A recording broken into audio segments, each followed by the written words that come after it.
Committee members joining us online will participate in the raise hands feature on your Zoom toolbar. The public will be able to participate virtually as well. Now is time for our Pledge of Allegiance. I'd like to ask Mr. Jeffrey Campbell, as always, to lead us in the pledge. Those joining us virtually, please remain on mute.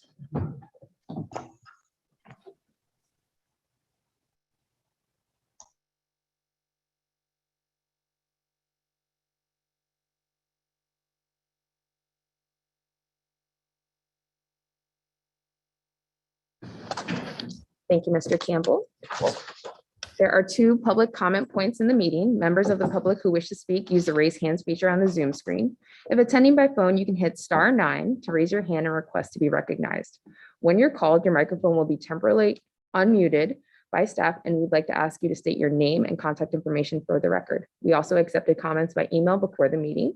I'd like to welcome our new CAC member from Altamont Springs, Mr. Jeffrey Bobinger, who is attending his first meeting with us. Hello, good morning. He's in the board room today, and if he'd like to introduce himself, I'll give him a few moments here. Good morning, my name is Jeff Bobinger. I live in Altamont Springs. Can you press your microphone on, Mr. Bobinger? Middle button. Oh, there we go. Yeah. Better? Yes. Hi, good morning. Jeff Bobinger with City of Altamont Springs. Great to be here. Lived here since 1992, so love the city and couldn't imagine living anywhere warmer. We really appreciate your presentation. Thank you so much for joining us. All right, so at the September 8th Metropolitan Orlando board meeting, I shared with board members some of the CAC's member concerns about the proposed turnpike widening project in West Orange County. Board members also heard a presentation from Brightline Rail. I understand that a few of you tuned in to that meeting to watch, and others may have viewed it online. They also heard from FDOT on the status of the I4 Ultimate project. That presentation is on our agenda today as part of the trio of presentations from District 5. All right, so some of you in the boardroom may not have used the new AV equipment. You each have a monitor that includes a microphone, which the microphone button is that middle with the person speaking. You each have a way to access the meeting information on screen, along with brief instruction sheets. It's important to press the microphone button at the bottom center of the screen so that the red light comes on when you speak, and to turn it off when you stop speaking to avoid feedback. Thank you for demonstrating that so well, Mr. Bobinger. So today we have a really packed agenda, which includes 6 action items and 3 presentations. I want to make sure we get through this in a timely manner. So with that said, let's dive into it. I'm going to turn it over to Ms. Mary Ann Horn for agenda review. Thank you, Chairwoman El-Badri. Committee members, everyone attending, both in the room and online. We appreciate your patience, your understanding as we conduct our committee meetings safely. As you know, we plan to continue conducting the CAC meetings in this hybrid format through the end of this year. When we use this format, we need to have a quorum, which is now 16 members in the room, just as we do for in-person meetings. And the crucial difference is that with a minimum quorum in the room, we can conduct votes in which all members participate, and those members online are counted present. This makes it very important to RSVP, and we thank all of you for doing that this time. This helps us know if we have a quorum, and it helps us prepare. There is still a Zoom option available for the public. We encourage members of the public to remain virtual as they observe the meeting and public comments. When we meet in person, we are observing current CDC guidelines. We ask all members to wear masks during the meeting, and we ask that everyone be considerate of each other. If you have concerns, please let me know. Today, we plan to take the first step toward electing officers for 2022 by selecting a subcommittee with members from each of the counties. That subcommittee can meet virtually in November to come up with recommendations for chair and vice chair. Everyone who's interested in leadership should please let me know so I can pass that information on to the subcommittee when we meet. And then at the December 1 meeting, this subcommittee will make its recommendation and the members will vote. I want to bring your attention to a couple of items in your packets. Most importantly, the draft of the 2022 Metro Plan Orlando legislative priorities. We had planned to have a presentation on this today, but Ms. Virginia Whittington of our staff was called out of town to attend a training session. And I would urge you to read the document that's in your packets. that Kathy emailed out, and perhaps view the video of Virginia's presentation for the Technical Advisory Committee last week, in which she beautifully explained these priorities and what we expect in the upcoming legislative session as far as transportation. And I will send that link out after today's meeting. In addition, I would call your attention to the flyer for the November 3rd event, which is part of Mobility Week in Central Florida, the Blind Experience. This is a fascinating live event in which sighted individuals experience what it's like to cross the street when you can't see. Registration information is on the flyer in your packets, and also you may be interested in the 2021 Florida Automated Vehicle Summit, which begins November 29th. And if you are interested in that, please note that the event is being held at the Rosen Shingle Creek Hotel, not at the CFX office as your agenda states, and I am sorry for that mistake. I wanted to inform you that one of our members, Mr. Douglas Henley, has resigned. Our sadness is tempered slightly by the fact that his resignation is caused by a very positive event.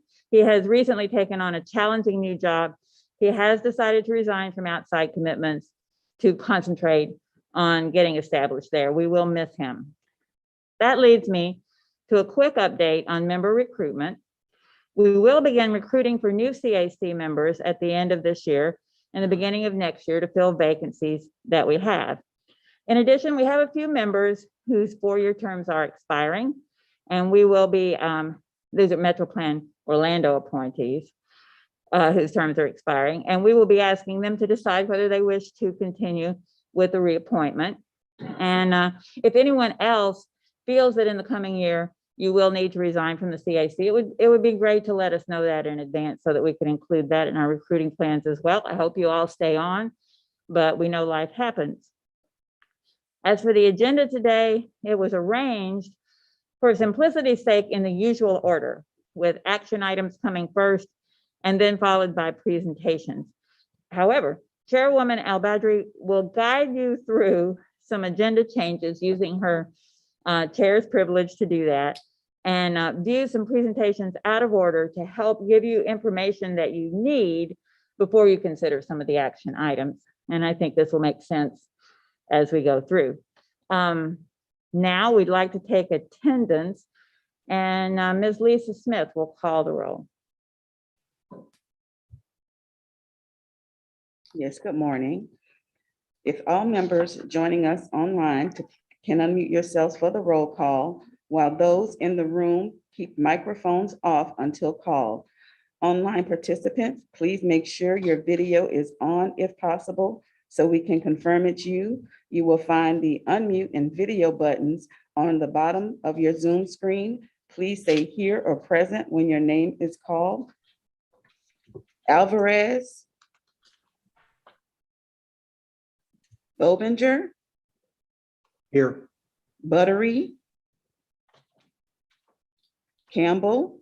Present. Sid. Cortez. Present. Council. Present. Davis. Dias. Eisenberg. El-Badri. Present. Henry. Present. Lassard. Lizaswan. Longville. Present. Mormon. Present. Mott. Present. Mueller. Present. O'Hanlon. Present. Peters. Present. Pigram. Present. Rump. Here. Savidra. Present. Salas. Here. Shaw.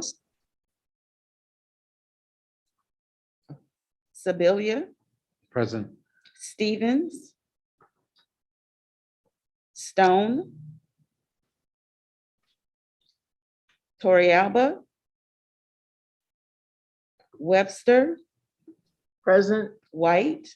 Present. And I note that Ms. Buttery just joined us But Madam Chair, we're still one member shy of a quorum. Thank you, Lisa. We're going to move forward. If we do get a quorum as action items come, we'll revisit the vote. Yeah, that person did confirm coming, so we're hoping. Thank you, Mary Ann. All right, so we're going to move forward with public comments on action items. If we have folks who would like to speak on these items, please use the raise hands function on your screen or press *9 on your phone keypad. When we call your name, the host will unmute your microphone. You'll see a button pop up that says the host wants to unmute you. Please accept that prompt to activate your microphone. We ask that you provide your name and address for the record. Please hold your comments to 2 minutes or less. Are there any comments at this time? Okay, hearing none from hearing nothing from Kathy or Lisa regarding public comments. Are there any written comments that were submitted? No, we did not have any written comments. All right, so we're going to move next to our 6 action items today. As Mary Ann said, we are going to change the order slightly from the printed agenda. So we're going to take up our first 4 action items. Then we're going to pause for 2 presentations from FDOT. That's actually going to help us with the remaining 2 action items. Then we'll move on to a final presentation. So to keep things running smoothly, we're going to ask for comments from virtual attendees first on each one of these items, and then we're going to move to folks in the room. Something helpful for me is that if you're in the room and making a comment, please just raise your placard so I can see you. All right, so members making or seconding a motion, please state your name for the record. That would help Lisa greatly. All right, so we're going to move to our CAC workshop meeting minutes.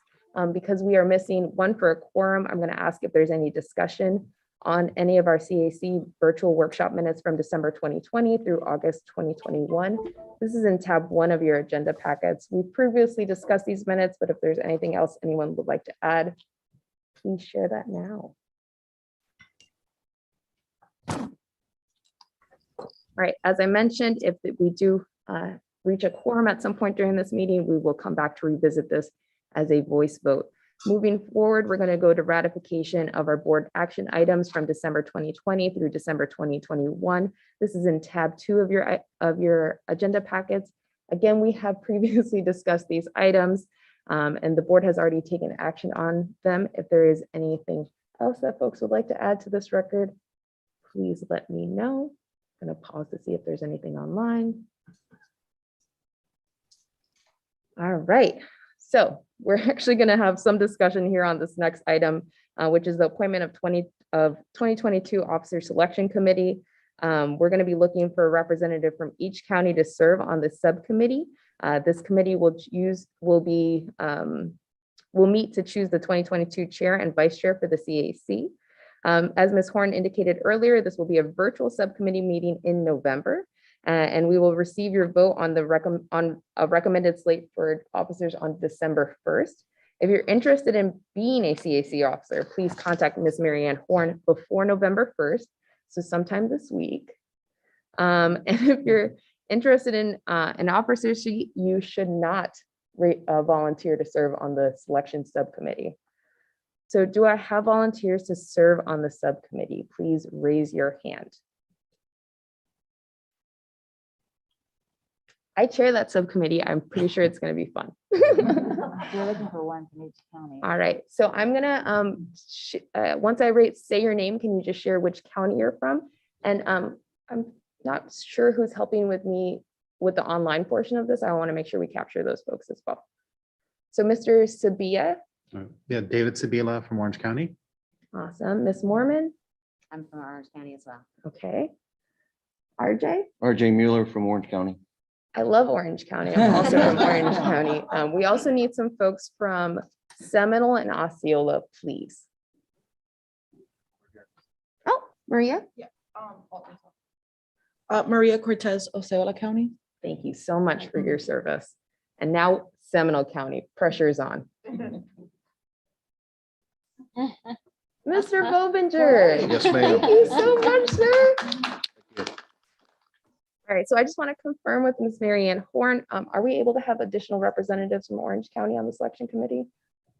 I think it is fine to have, we usually say 3 to 5 members. We just want each county to be represented. So if we have done that, I think we've done our job. Beautiful. And I just want to confirm, were there any hands raised online? There were no hands raised online. Beautiful. Thank you so much, Kathy. All right, so that was relatively quick. I Okay. think you need to state that you're appointing that in the absence. Yeah, so because we don't have a quorum to approve the folks that are helping with the subcommittee, I'm actually just going to appoint you. Makes me feel so fabulous. I wish I could just. All right, so thank you all for your service. I really appreciate it. I hope you accept the appointment. Thanks for nominating yourselves. And I think we're going to move forward with that. Awesome. All right, so we're going to move forward with the approval of the proposed 2022 board and committee meeting schedule. The schedule is in your agenda packets, and it follows the same cycle as 2021. We have 8 dates set for the CAC meetings in 2022. 7 of them are on the 4th Wednesday of the month. The final meeting of the year will be the 1st Wednesday of December because December. Just like 2021, and the calendar is meant to set the meeting dates. We will get separate information on the meeting formats. Okay, all right, so we don't have a quorum to accept this calendar. So is there any discussion on next year's calendar? Seeing none, we're going to move forward to our first presentations. All right, so we still have 2 action items that we will come back to shortly, and maybe we will also come back to our additional action items if we reach a quorum. As mentioned, we're going to change up the order to move ahead with 2 of our presentations since they relate to items that we will hopefully be voting on. Participants online, please use the raise hands function to be recognized if you want to ask a question. You may raise your hand during the presentation, but we're going to hold questions until the presentation ends. And participants in the room, please stand your nameplate up at the end to signal that you wish to ask a question. We will recognize you at the end of the presentations. Our first presentation are from these wonderful folks over at FDOT. We're going to hear a presentation that is designated item 8B on your agendas from Ms. Catalina Chacon, all right, and Mr. Todd Helton of FDOT to work on work in the I4 Beyond the Ultimate project, excuse me. This presentation is related directly to 2 remaining action items on our agenda. Ms. Chacon, the floor is yours when you're ready. Good morning, everyone. I'm Catalina Chacon with FDOT, and I'm here to provide an update on the I4 Beyond the Ultimate project. Next slide.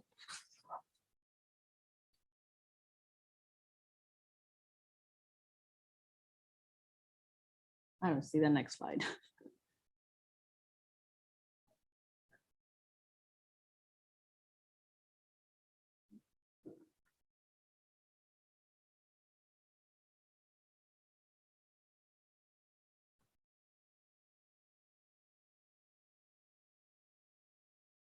There we go. All right, next slide, please. So for today's agenda, I'm going to go over an overview on the I4 Beyond the Ultimate project. Then I'm going to talk about the I4 Beyond the Ultimate interim single westbound express lane, or also known as a tube, and I'm going to explain why it's known as a tube. Then I'm going to talk about the, Todd is actually going to share with you some details about the Sand Lake Road at I4 Interchange, the Darrell Carter at I4 Interchange, and then the 535 at I4 Interchange project. And then we're going to take some questions. Next slide, please. So as it was stated earlier, we came back on July of this year to provide an update on the I4 Beyond the Ultimate project. And as you can see here on the screen, the I4 Beyond the Ultimate project extends to the north or east, or to the south and west of the I4 Ultimate project. So what we have been doing at the district office is we're trying to evaluate and find those critical areas that need to be advanced sooner rather than later. We had the mega project that came out from our project development and engineering study. And this is a massive project that not all of the segments were funded for construction. So we know we have needs and we want to address those sooner rather than later. So that's what we've been doing. We want to be able to meet growing demands along the I4 Beyond the Ultimate corridor. Next slide, please. So through this evaluation, we have new tools that are available to us to perform this evaluation and identify how can we provide the capacity that's needed on the I4 Beyond the Ultimate corridor. Some of the opportunities or those tools that we have available to us include updated policies to how we add capacity. So we have the managed express lane or the managed lanes policy versus the express lane policy. And this policy simply gives us more flexibility in how we provide the capacity that's needed. So managed lane include HOV lanes or truck lanes or express lanes. So we want to make sure that we are building the right project at the right location.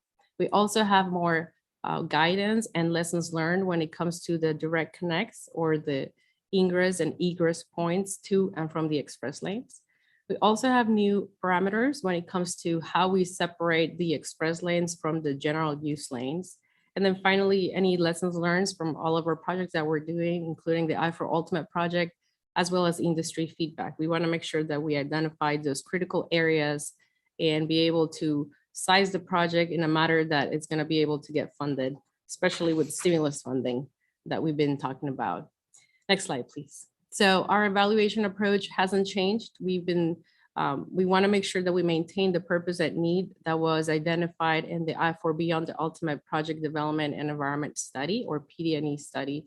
We want to make sure that we stay within the right of way that was already identified for the PD&E study. We want to provide similar traffic operations and identify cost savings opportunities to be able to advance these projects. And then we continue to do our stakeholder engagement.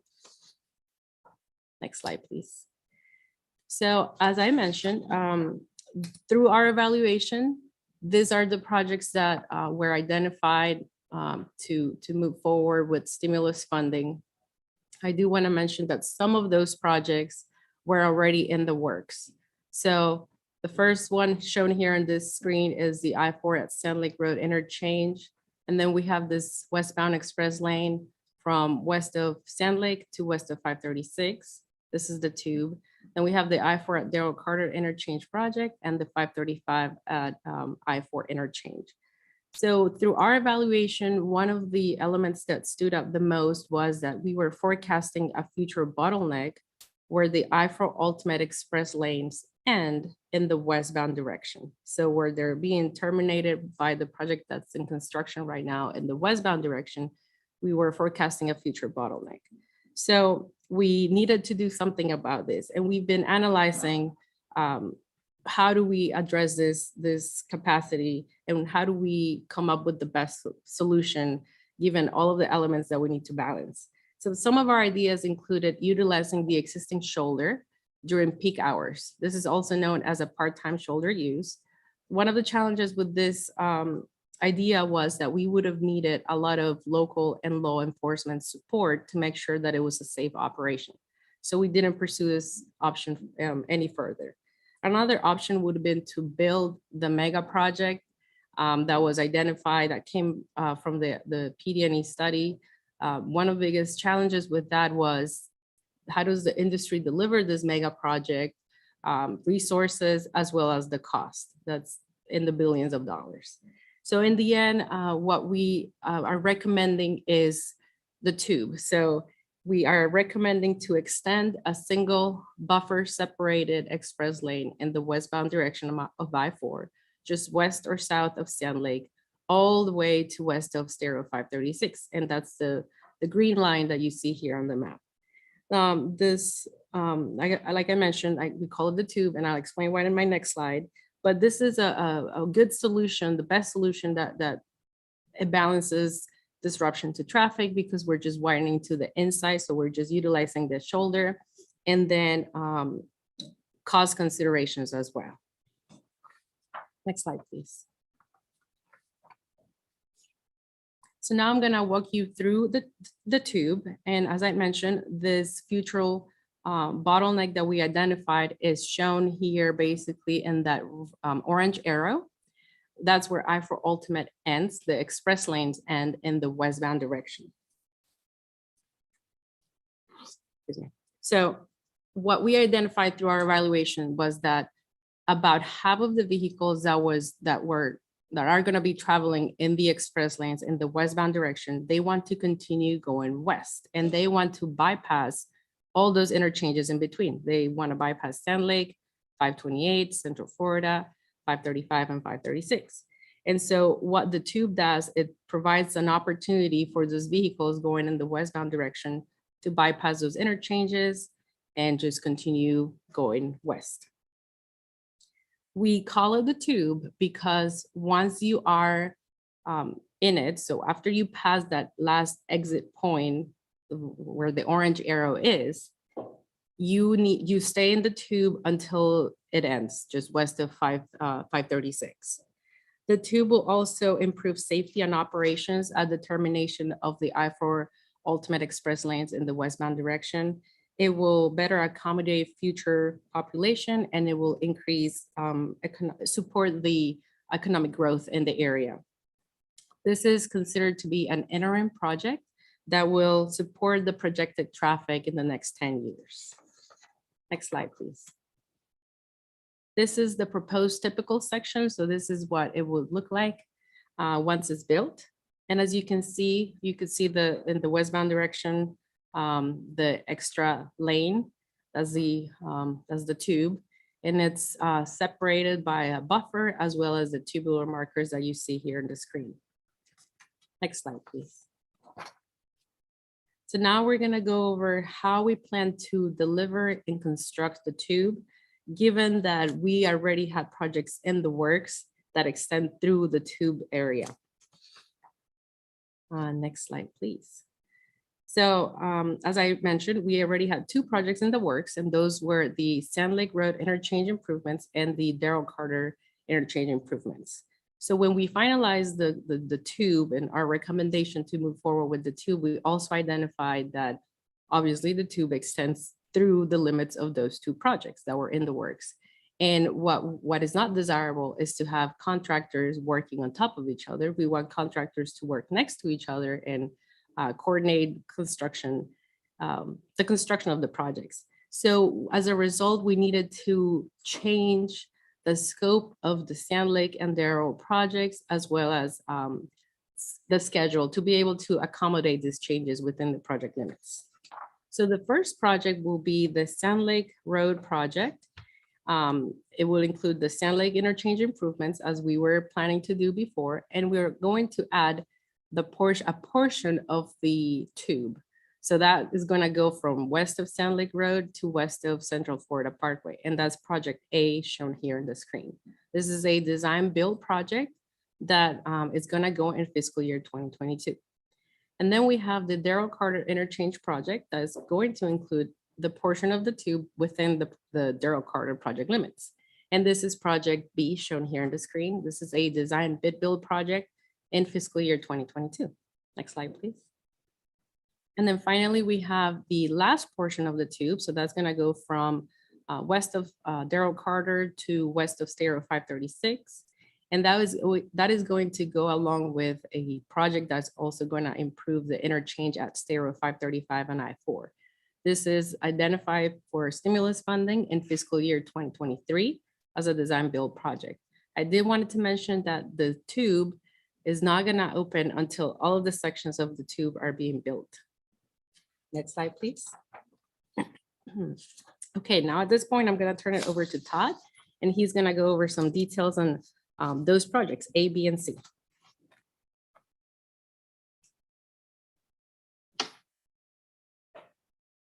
Okay, good morning, everyone. My name is Todd Helton.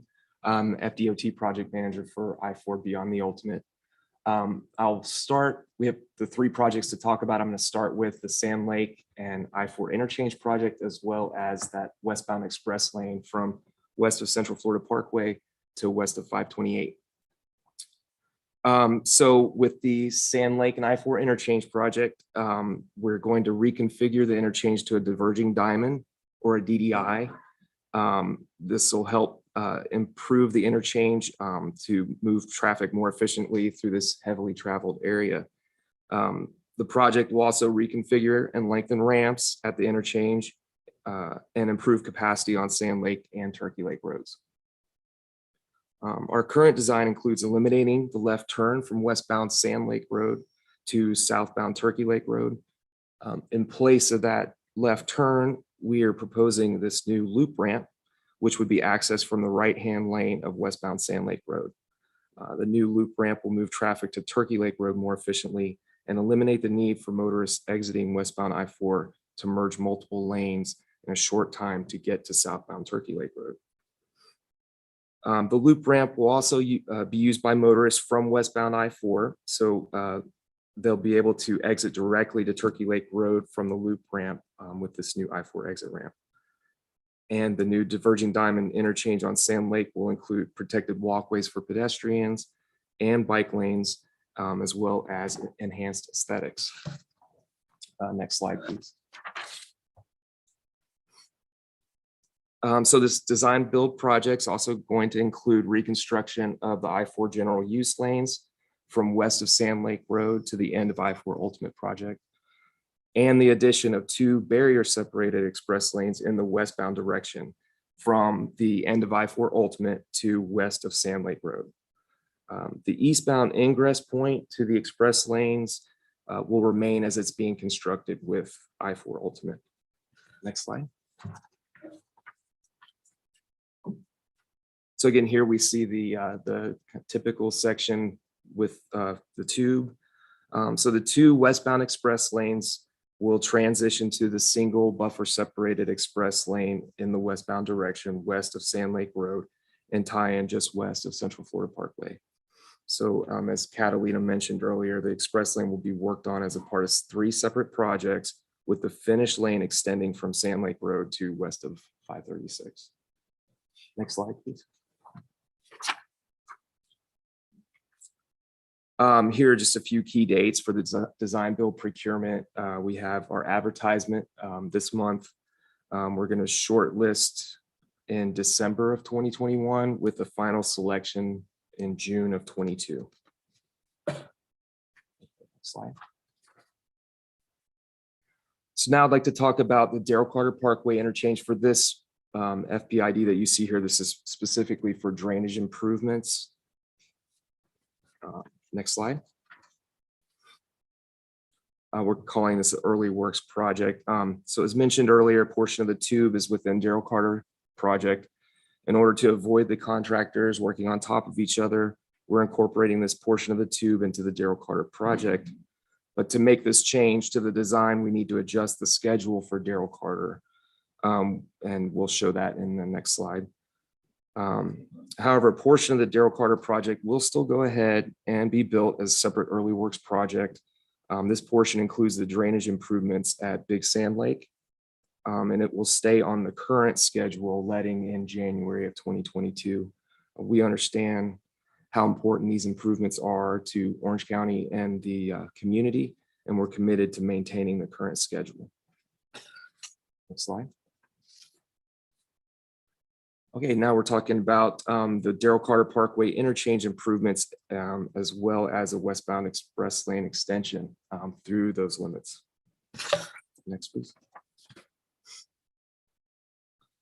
Okay, so the second major I-4 Beyond the Ultimate project in the works is the creation of a new interchange at Darrell Carter Parkway. Currently, Darrell Carter Parkway crosses I-4 on an overpass between the interchanges of Central Florida Parkway and Apopka Vineland. The area is undergoing rapid development with several residential, hospitality, and retail projects in planning or under construction. This interim project will convert the Darrell Carter Parkway overpass into a DDI. This improvement will relieve congestion at the I-4 Apopka Vineland Road interchange to the west by offering an alternate route to the nearby destinations along the south end of I-Drive and to Apopka Vineland Road and Winter Garden Vineland Road. The new interchange will feature 3 ramps, an eastbound I-4 entrance ramp, an eastbound I-4 exit ramp, and a westbound I-4 exit ramp. The westbound I-4 entrance ramp would be constructed as a future project.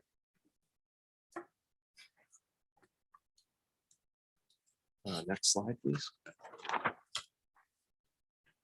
So like the Sand Lake project, the I-4 Darrell Carter Parkway design bid build project will include the single buffer separated express lane from west of Darrell Carter Parkway to west of Central Florida Parkway. And next slide. And here are some key dates for the Darrell Carter project. We have our production in March of 2022. advertising in May of 2022 with the final selection in June.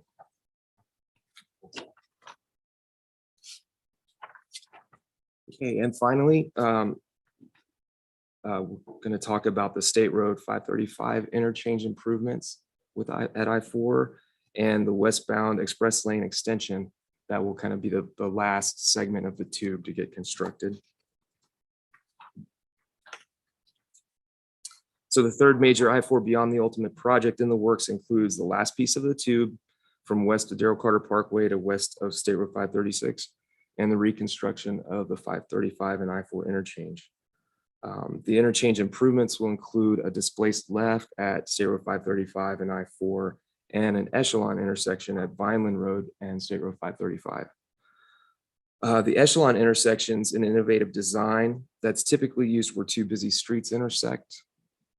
It resembles half of a flyover intersection with one direction of the busier road elevated while the other direction meets the intersecting road at ground level. So if you can see in the image on the slide, in this case, the southbound State Road 535 leg would be elevated while the northbound leg is at grade. FDOT anticipates letting this project in 2023 as a design build project.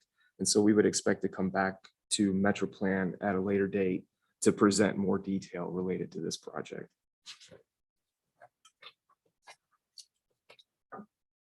And again, like Sand Lake and Darrell Carter projects, the I4 and State Road 535 will include the single buffer separated express lane from west of State Road 536 to west of Darrell Carter Parkway. And the express lane would then be open once all the tube segments are completed. Okay, and now I'll turn it back over to Catalina to wrap it up.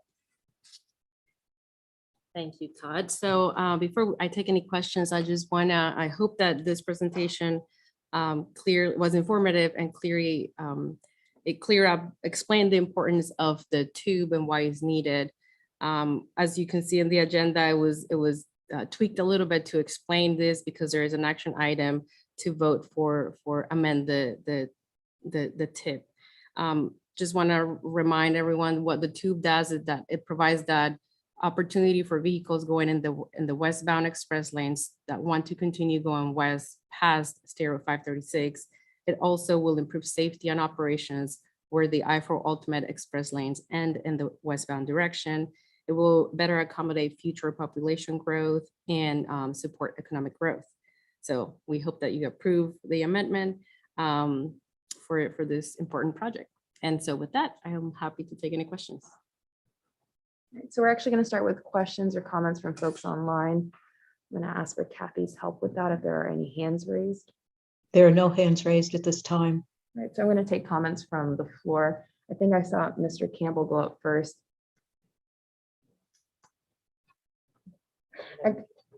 It's okay. Sounds like you're deferring. Mr. O'Hanlon, we're going to start with you and then we're just going to go around the room. My concern, well, anyone's ever driven those roads, know we need unbelievable help down there. So you don't have to justify saying we want to spend some money down there. The question in my mind is, we will finally get the ultimate all the way down to the Polk County line. How much of this is within the design of the ultimate build and how much of this we're going to spend money to solve a Band-Aid and then rip it back out later? So kind of half and half. What we've been doing at the district office now is we realize that we need to add capacity sooner rather than later. So this is what we're doing. And we have new tools to us that are available that will help us reduce the size of the projects so that we can fund them sooner rather than later. So this is, we call this value engineering, I4, if you will.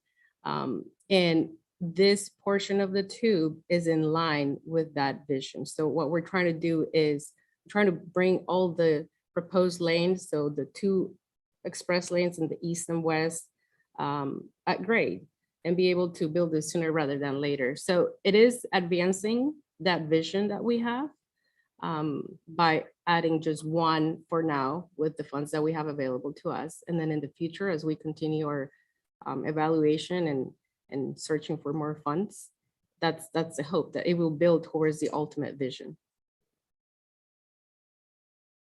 Thank you, Mr. O'Hanlon. Mr. Pigram, you're next. I'm going to defer my question a number, and I want to give the opportunity for fellow committee members to ask here. But I will, for Mr. Hanlon's benefit, I will say the tabs in the back do detail some of the costs associated with it. Thank you, Mr. Pigram. Mr. Mueller. It's just a quick question. It looked like the tube lane was just an extension of the main lanes separated by some sort of small barrier. Is that going to be part of the, you said that they can't use a tube until it's all built. So will they be able to use that lane as a lane, or is that not going to be used at all during that time? So that is going to be, once all of once the entirety of the tube is built, it is an extension of the express lane that the I4 Ultimate project is building right now. So we were extending just one in the westbound direction. The general use lanes, the ones that you have right now in I4 will remain the same, and that's what can be used during the construction. Even though we're staggering the lettings of these projects, we foresee this taking between 3 years, I believe. So the first letting is in June of 2022, and it will take about 3 years for the construction of the tube and all the projects. So in fiscal year 2025, 2026 is when we expect the completion of the tube. Okay, I guess that's the main question. Is that lane a general use lane up until it's all, each section is complete, or is it just won't be used at all? It won't be used at all. It Okay. has to be built on its entirety before we can open it to traffic as an express lane. Thank you, Mr. Mueller. Ms. Cortez. Hi, I'm Ms. Maria Cortez. I had a couple of questions. One of them was in regards to the 535 westbound. Is that the same one that like it's being built right in front of the entrance to Disney on 535, or is it like a complete whole different interchange that's being added onto that area? So the interchange will remain where it is today. We're just modifying some of the geometry to accommodate the future growth and be able to push traffic more efficiently at that interchange. But is that the same project, or is this a whole different project? in Okay, that so same- like right now, there's one being built by, I think Orange County has a project. I see what you're saying. Yeah. mhm. It's a different project. Okay, so this whole area, you would, for those few years, just these two different projects happening at the same time. Correct. Okay, and then for a question in regards to the tube, is there a specific reason why it's right now being focused on the west side rather than also east at the same time? Yeah, so during our evaluation and analysis of Mm-hmm. the projected traffic, what we needed to address sooner rather than later is this future bottleneck at the termination of the westbound express lanes on I4 Ultimate. So if we don't, we need to do something, because otherwise there's going to be congestion on the express lanes. This is what the tube is being proposed. The eastbound lanes, we don't foresee that anytime soon compared to the westbound direction. We did foresee the same bottleneck where they end on the north or in Longwood, same idea. So we were forecasting a future bottleneck in that area, but we were able to already have a project in the works that's actually being built and almost done to add an additional auxiliary lane going east from where I4 Ultimate ends in the east or near Longwood to Lake Mary. And I guess I'm like thinking ahead in the future, but I'm guessing there's going to be later on after that's what happened to go past the area you're talking about, like past, because I drive through all these exits. So I know the traffic, it's usually just between those areas, like where the theme parks exits are. So like once you pass 528 exit into my exit of 64, it can get really backed up. And then, but sometimes there's no traffic in that area, but the traffic does start past my exit, which is once everybody heading Lakeland, Tampa. So I'm guessing the project further in the future, it will continue past. Correct. Yeah. I mean, we like it was mentioned earlier, we need to provide capacity. But one of the things that we're doing right now is we're also adding auxiliary lanes. So it's just an extra lane, general use lane, both eastbound and westbound from 532 County Road 532 or Champions Gate to start at 429 because that area is congested. So that's gonna help flush traffic in that area too, which is gonna help what you're saying. It's just that continuation going west. Okay, and then, I'm sorry. one- Sorry, just want to make sure that we can, Okay, so Mr. Vice Chair? First of all, thank you for your presentation. My question has to do with, is out of concern of the businesses that might be affected by some of the changes. For example, let's take the changes that's going to take place on the removal of the Sand Lake westbound being able to go south on Turkey Lake. What's the grocery store on that corner? Whole Foods. So That was my question. what is that going to do to those businesses in that corridor? Do they know? Have someone talked to them? What's their feelings about it? Sure. So, we've held a couple of public meetings for the project, both when it was in PD&E and in design. And actually, we have another one planned in February for the project before it goes to construction. But the idea with the loop ramp is that it connects just south of the grocery store area, but they will have the ability to basically make the right turn and be able to access the very next entrance to the grocery store. And so in that way, it's a safer connection because now they don't have to cross oncoming traffic to access the grocery store. They can just make a right in to get in there. So, we understand there's going to be a learning curve with this change, but we do believe that it's going to provide a more efficient intersection there. We remove that left turn. That provides more green time for the other movements in the intersection. We know it's a problem area, it backs up there. But also it provides some added safety because for those folks that want to try to make that left turn, especially if they're coming off I4, they're trying to merge over several lanes in a short period of time. This way we can eliminate that need to do that really quick merge over, I think, 3 lanes. So. Well, it really kind of makes sense if you're coming off of I4, but I was thinking more of terms of people that are coming from farther east on Sand Lake to go to their grocery store, to go to the restaurant in that corridor.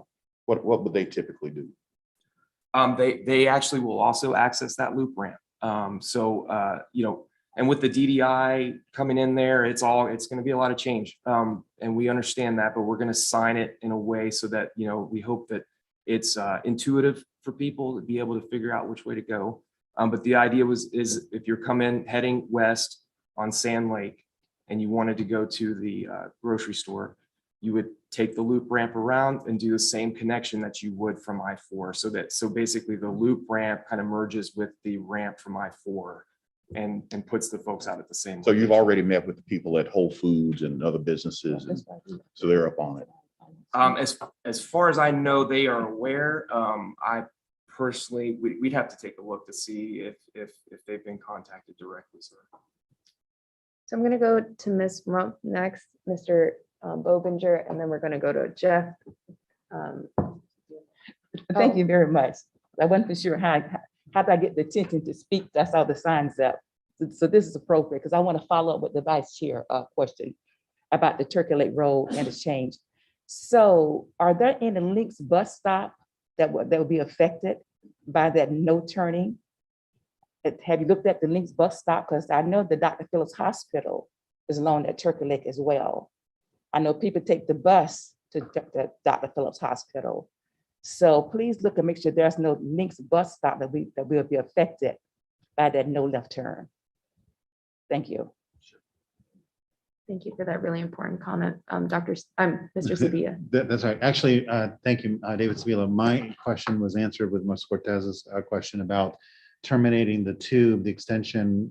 Really, I understand, and I appreciate your forward thinking on that issue, on that bottleneck, but it almost seemed to me like you're almost pushing the tin can down the road into an area that's already overly congested from 535 all the way down Champions Gate and down to Haines City, but you've already addressed that you're adding an extra lane there, so that's great news.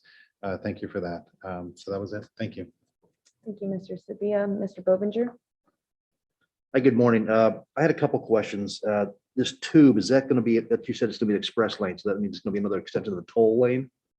Yeah, it is. It's going to be toll, and I think probably in your agenda, you'll have, that is one of the reasons why the cost is going up. We need to add an additional toll gantry to be able to toll the tube. Okay, couple things. What conversations has FDOT had with FHP, local law enforcement and whatnot? Because I drive that corridor a lot in my previous law enforcement days. You see everything and I pulled more people over for this than anything, but the speed in the fast lanes, we've got cars doing 65 and a 70 and whatnot. And what is FHP going to start pulling those people, moving them out of those lanes? Because that's a lot of the bottleneck, plus not mentioning commercial vehicles in those left-hand lanes, tying it up where many other counties have rules and signage and legislation that stops that. The trucks have to be in the 2 right lanes because you're tying up the 2 fast lanes, which are the 2, left goes fast. You Yeah. want to go slow, get in the right. Yeah, so what I can say is that we have a new RTMC center in FHP. It's housed in the same building as the RTMC center. So we have cameras that are looking at I4 to be able to identify any incidents and be able to alert FHP that, hey, there's an incident, we need to go and act on it. So there is going to be a lot of coordination. And now that we're going, with all this tolling and ITS, we're preparing ourselves for that. And going back to one of our original ideas, this is why we didn't pursue further on that, using the shoulder during peak hours, because it would have required extensive support from FHP to be able to have safe operations. But I mean, they're in our same building where we have our cameras, where we have all the cameras looking at I4, we'll be able to let them know of any incidents that need to be taken care of ASAP. One last thing I had was with the local development on Friday with DVI services closing their doors. This is going to greatly affect our I4 corridor and maintenance and repairs to the project.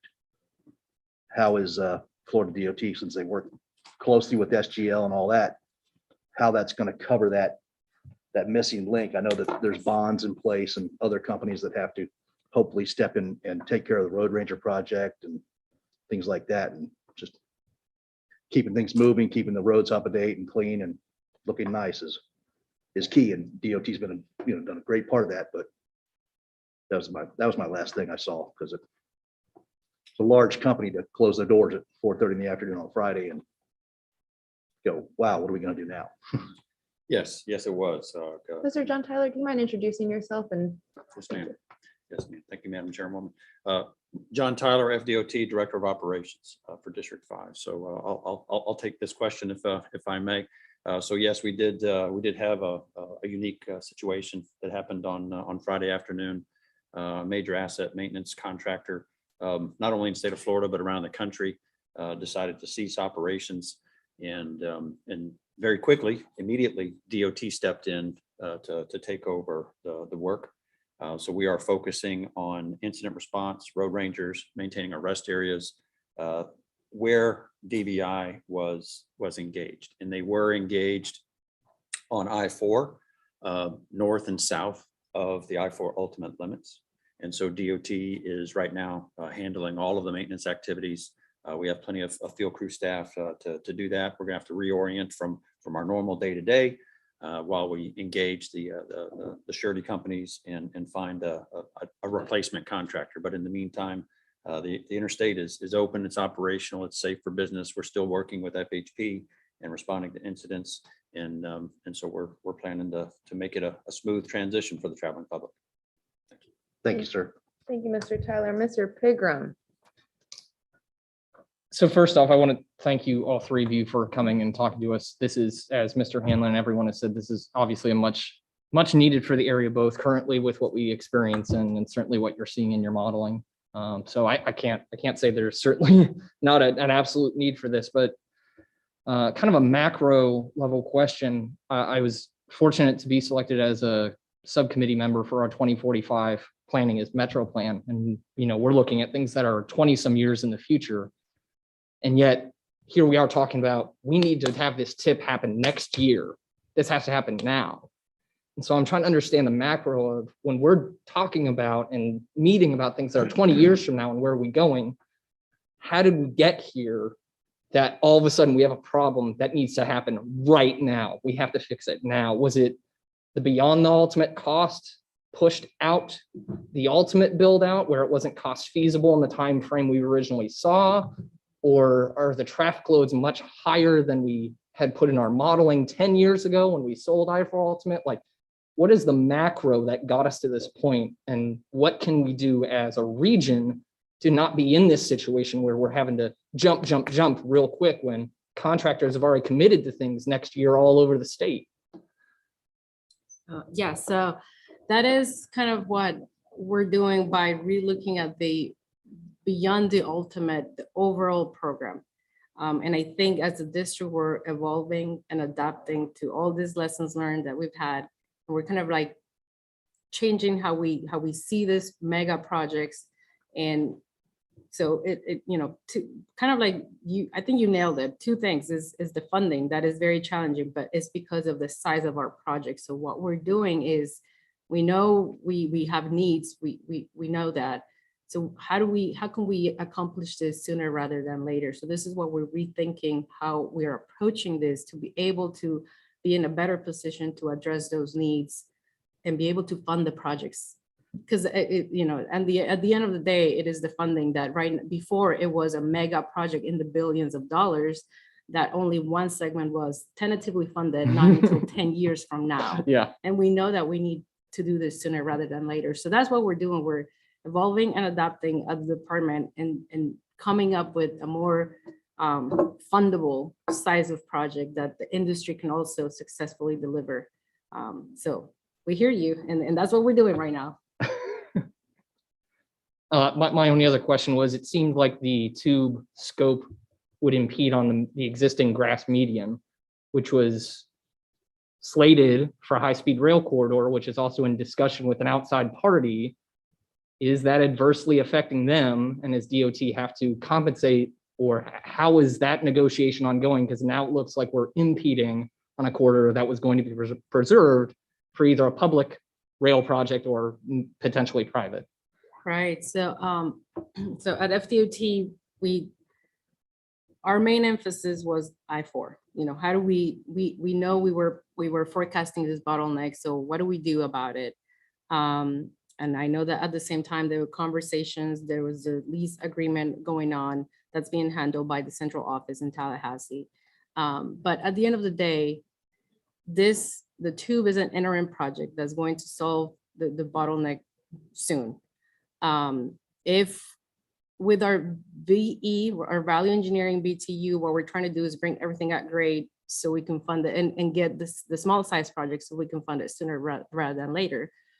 Even with this vision, there is still going to be room in this east side of I4 to build a rail corridor if that's what the region wants. So there is still room on the east side, even by us going into the median of I4. Ultimately, if we're coordinating with Brightline and all of the parties involved in this, and if the desire is to go in the median of I4, this is an interim project, and we can go back to the original vision and elevate those lanes if need be. So it's not going to preclude going, having the rail in the median, but we also have another option that we can accommodate it with our value engineering I4 BTU. Awesome. Thank you so much. You're welcome. We don't have any hands raised. We're actually going to move on to our next presentation, which is kind of a continuation to this one. So we're going to hear a presentation designated 8C on your agendas. This is from Mr. John Tyler of FDOT to give context to our previous presentation on projects being funded in the Metropolitan Orlando region as a result of federal stimulus dollars under the American Rescue Plan Act. So this relates to action items that we're going to see in December. Mr. John Tyler, the floor is yours when you're ready.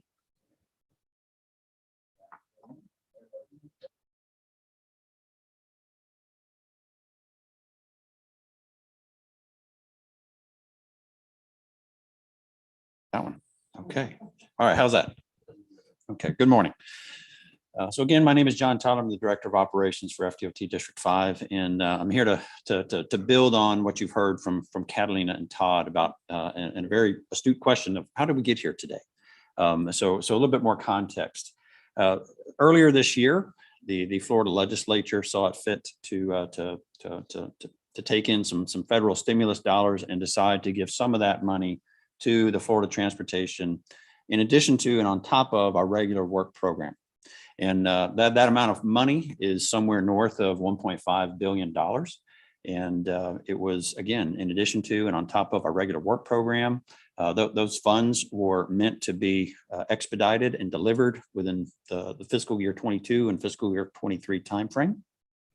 And so once that legislation was passed, before it was even signed into law by the governor, Governor DeSantis, the DOT was asked to start compiling projects of how we could advance and take advantage of those funds around the state. And so we've been working on that since the spring. Every district produced we basically went to our list of projects that we already have on the shelf, so to speak, things that are in development, and started looking for what can we advance and move forward to take advantage of these funds. So some of the guiding principles for developing, what are we going to identify and put forward as, hey, this is something that we can spend some money on. We're looking for priority projects. We are looking for projects of regional significance. We're looking for projects that are obviously ready for advancement, ready to go to construction or into right-of-way or into design. They also needed to address the vital few that the Florida Department of Transportation has with addressing safety, mobility, and innovation. But we also wanted to have a very high level of diversity of these projects. When I talk about diversity, I'm talking about geographical diversity, also diversity in size. We didn't want to focus all the money into a mega project or significant, one that's going to consume all the funds. We wanted to make sure that we were covering the entire state, all types of project, all sizes of projects, and not just construction. We also wanted to make sure that we were advancing other phases of projects with right-of-way and design, because there's been talk, and you've probably been following what's been going on in Congress of another infrastructure bill. So in anticipation that additional monies could be coming forward from that effort, we wanted to make sure that we were also not just advancing construction, but getting other projects ready for construction as well. So those were our guiding principles. Every district produced a project list. That project list was sent up to our central office, working with the legislature and the governor's office. That list, that massive list, which was much more than all the money that was available, there was a decision process that was made to ultimately decide how to achieve that diversity, how to select those projects around the state and consume those funds. And so that's what I'm here to talk to you about today is how that process kind of trickled down to District 5 and to Metroplan specifically. Next slide, please. So these are the projects that were selected for District 5. I'm not indicating on this slide what particular phase was advanced, but some of them are construction. There is a right-of-way advancement project, and there's some design advancements as well. But overall, District 5 received over 300 million of those funds. That's very, very good for our region. And specifically, Metroplan Orlando is a recipient of over 125 million of construction funds. And so this was a very unique opportunity. You heard from Catalina's team back in July about moving I4 B2U forward with a value engineering approach, looking for ways to break it up into smaller puzzle pieces that could be put together. Well, right around that same time, we were being asked, well, what can you advance? So it was really kind of a combination of a perfect storm. So we put a lot of these BTU interim steps, incremental pieces on that project list when we sent it up to Tallahassee. And fortunately, many of those were actually selected. And so we're moving forward with those today. So one of the reasons that we're here today is because Sand Lake Road, the Express Lane Tube, those things were obviously selected. And we need to get those things going as quickly as we can. So as soon as the list was announced at the beginning of October, we immediately began working on our procurements, working with Metroplan Orlando, trying to get all of the tip steps and the LRTP, everything in line so that we can take advantage of this very unique opportunity that Central Florida is getting. So a little bit more detail on the projects that were selected for the Metroplan area. Next slide, please. So a lot of the funds are actually being targeted for I4 BTU on the South Corridor. Next slide, please. So these are the projects that Catalina and Todd just went through. So the express lane tube, all told, around $50 million of construction to address, a 10-year, it's got a 10-year life to it. I mean, that's pretty good in this day and age to have an interim solution that's going to give us 10 years of life. Those funds are going to be split up over the 3 projects that Catalina and Todd talked about. One project that they didn't mention in their presentation, but we'll be coming back to you because it's not something that we need to address here today, but it's the State Road 528, the Beachline Expressway ramp widening. So this is the westbound ramp to eastbound 528 will be widened to the tune of about $12 million. So we'll be back to talk to you about that project at a later point in time. And then the 535 at I4 Interchange, over $50 million project that was funded with these stimulus funds. So again, a lot of funds are being concentrated right here in Orlando Metroplan area for one of the highest priorities of Metroplan. Next slide, please. So then that wasn't all. We also received some projects up on the north end. Next slide, please. So up in Seminole County, two interchange operational improvement projects at 1792 right there at the river and at I4 and County Road 46A. Both of those projects are going to be moving forward, going to construction in fiscal year 23 to provide some relief to those interchanges. Next slide, please. And so that's the bulk of it. There are some other projects that are being considered as well. Some resurfacing projects that we're looking to take advantage of incorporating some safety features, because that was one of the other priorities of this money, was to ensure that we're addressing safety where we can. So we've got some already planned resurfacing projects that we're going to incorporate some safety elements to. And all told, it's a very nice sum of money that is suddenly falling into Central Florida's lap, and we need to take advantage of it very quickly. And that's why we're here talking to you today, and hope that you will recommend approval of moving forward with these LRTP amendments and the tip steps. So with that, I'll take any questions. Thank you. Thank you, Mr. Tyler. Kathy, do we have any hands raised online? There are no hands raised on the virtual side. All right, so we're going to go to the room. Mr. O'Hanlon, you're up first. Well, I'm with you. I can't wait to start those projects. Therefore, I'm moving approval because Kashmir is going to help us out with that. All right, so we're not at action items yet, but I appreciate the enthusiasm, Mr. O'Hanlon. We'll get there next. Thank you for your enthusiasm. We're going to move to Ms. Cortez next, and then Ms. Rumpf. I'll come back to Mr. Pigram. Ms. Webster, you'll go after Ms. Rumpf. Ms. Cortez. Okay, thank you. Can you, for the 528 widening to that, where it's going to be going into eastbound I4, is that where the widening is going to be happening? It's 520, but Or, I may have said it incorrectly. So let me clarify my statement. It's the I4 westbound ramp to 528 eastbound. Did I get that right? Okay. 528 westbound, I4 westbound I4 into to 528 eastbound. Oh, gotcha. Okay. All right, thank you. And then for the funds that are being allocated, I know you said they're being concentrated here and they're mostly going to the Beyond Ultimate Project for the South. Is the funds solely supposed to be allocated for highways and this project, or is there is there like creativity to be used for something else, or is it just I don't know if that question makes sense, but are they only just allocated for highway situations, or not all of the funds? The first 250 million of those funds were more or less, I wouldn't say taken off the top, but it was decided. One of the first decisions that the state made was to invest $250 million into ports. Okay, but the remainder of it is largely going to roadway projects around the state. Thank you. Thank you, Ms. Cortez. We're going to go to Ms. Rumpf. Thank you very much. And again, thank you for this time. I'm like the other committee person. I want to follow up with what she just says about other funds being used for other area. I live in the West Orlando area, and I'm surrounded by John Young Parkway, West Colonia Drive, and Silver Star Road. I think those are Florida DOT roads. So, you mentioned something about a right-of-way projects. So my concern, is there any fund in those areas to maintain the beautification of those roads? I could not pass this opportunity to ask that question. Maybe you're not the right person to speak with. You can direct me to who I need to talk with. But those roads, West Colonial Drive, going west, and then the John Young, north and south, in that west area of Orlando, Orange County. I just need to have those addressed, please.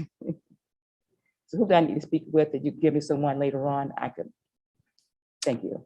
Okay, maybe Virginia, maybe we can get back with this lady afterwards to talk more specifically about that. So I did mention the State Road 50 project in I believe it's in Sumter County that I showed on the map. Okay. That was a project that was advanced for right-of-way funds to potentially take advantage of any additional funds that may come in the future. But one of the ways to look at this philosophically is these are priority projects that that are being funded. They're a little different form and fashion than what you've seen in the past, because we're looking at the value engineering approach. We're looking at breaking it down into smaller, more deliverable pieces. But these were priorities for Central Florida that were going to be recipients of construction funds at some point when those construction funds are available. Well, now there's 125 million that, so now what that allows the region to do is during the next work program development cycle, kind of reestablish where do we want the next money to go. So, by getting these projects funded, it's going to help make other projects more fundable in the future. Thank you, Ms. Webster. All of this money is being allocated to roadways, widening, different things involving roadways. I know in the 2045 plan, there are a number of things involving public transit that we were not able to fund. And I'm just wondering, were there not any public transit projects that could have been funded with some of this money? That's my question. Thank you, Ms. Webster. I'm not sure that I have a great answer to that. This is, again,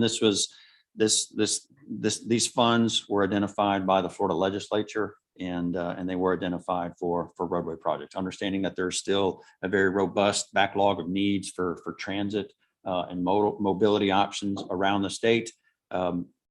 That's still there. Certainly acknowledge that, but it was decided that these funds, the 1.5 billion plus that I'm talking about, were intended to be spent for highways and bridges. I will just express the view that I think many of us here would very much like to see public transit move forward. I think we're in great need of that. So if you could maybe express that to the appropriate people, that would be great. Yes, ma'am. Ms. Buttery. Hi there. Thanks for being here today.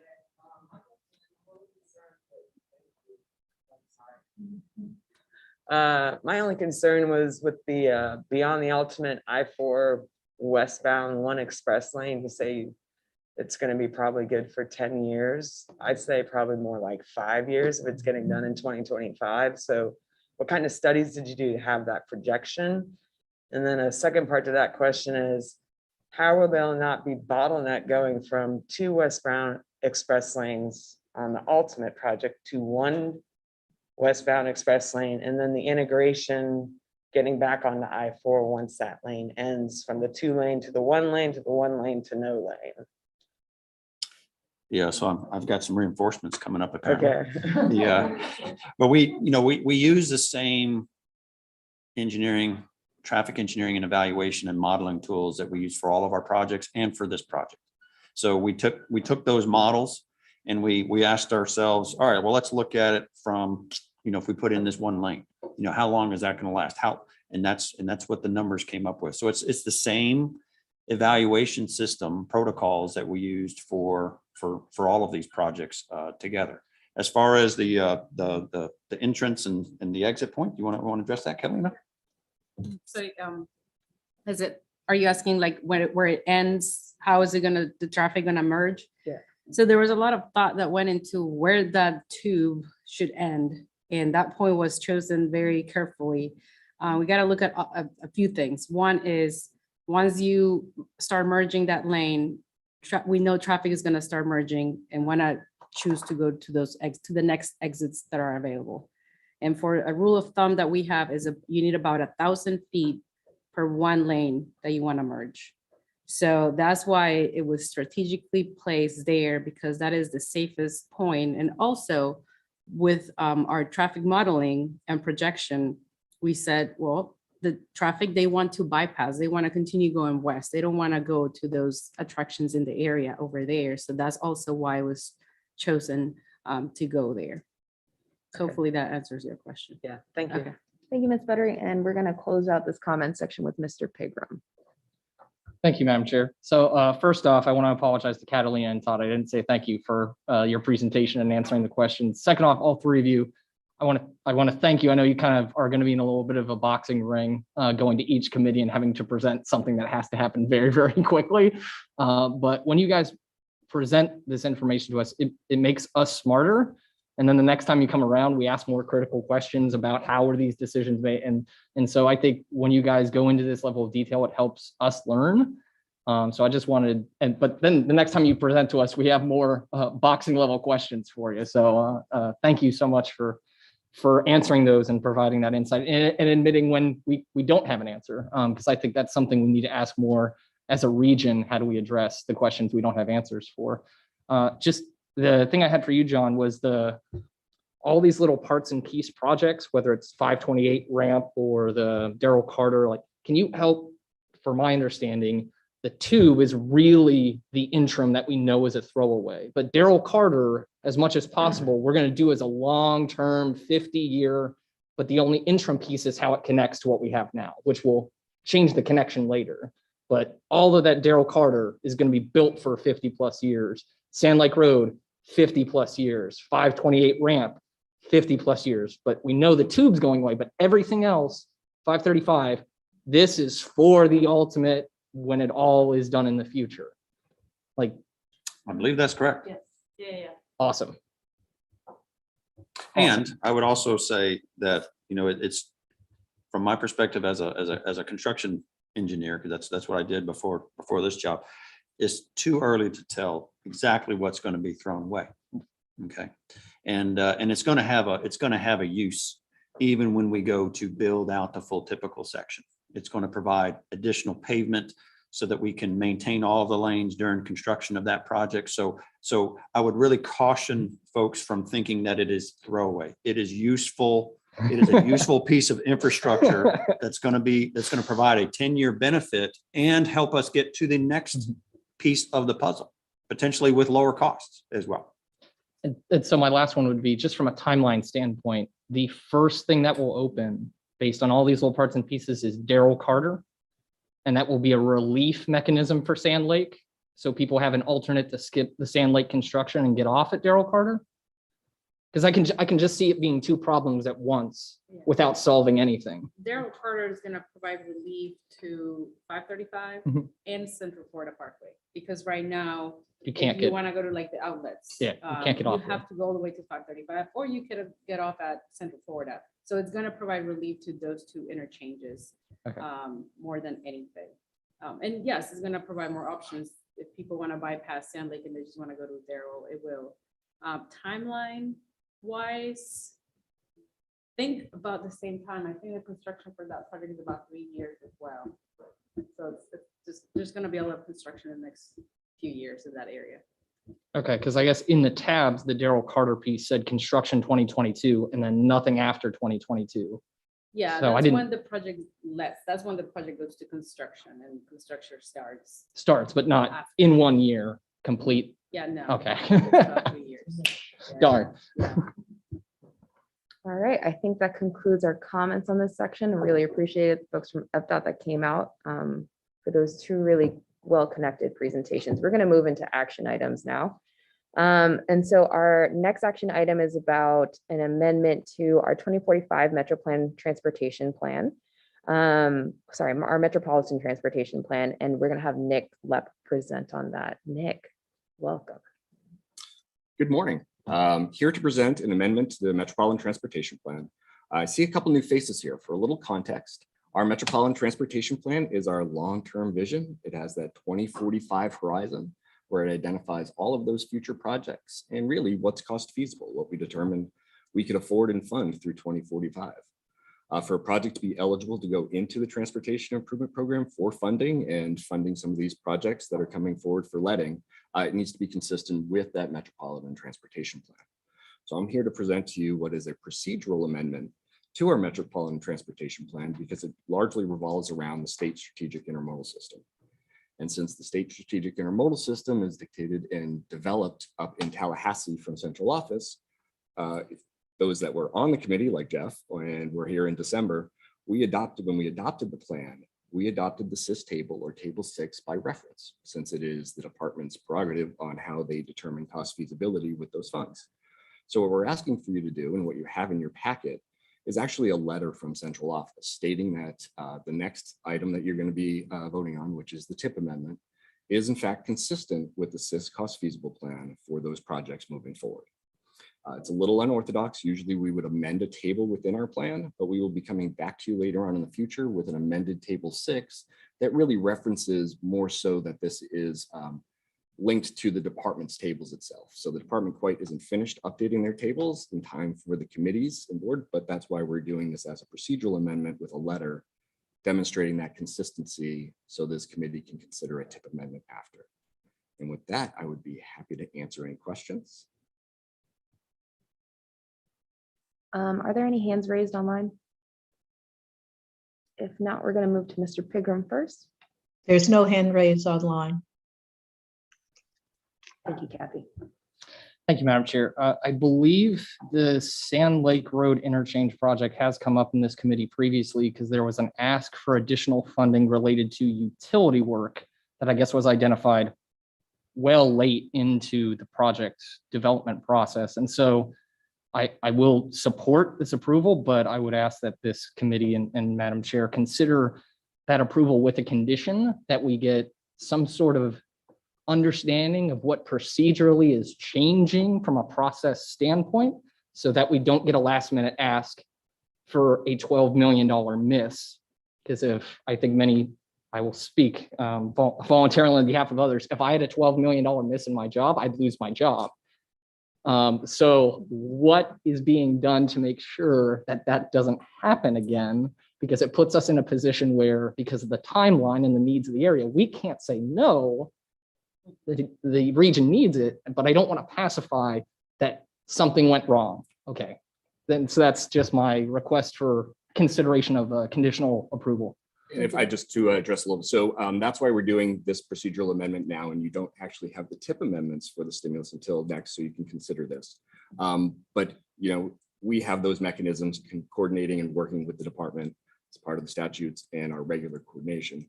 This is just, again, a little unorthodox because of the procurement letting of current Sand Lake and Darrell Carter.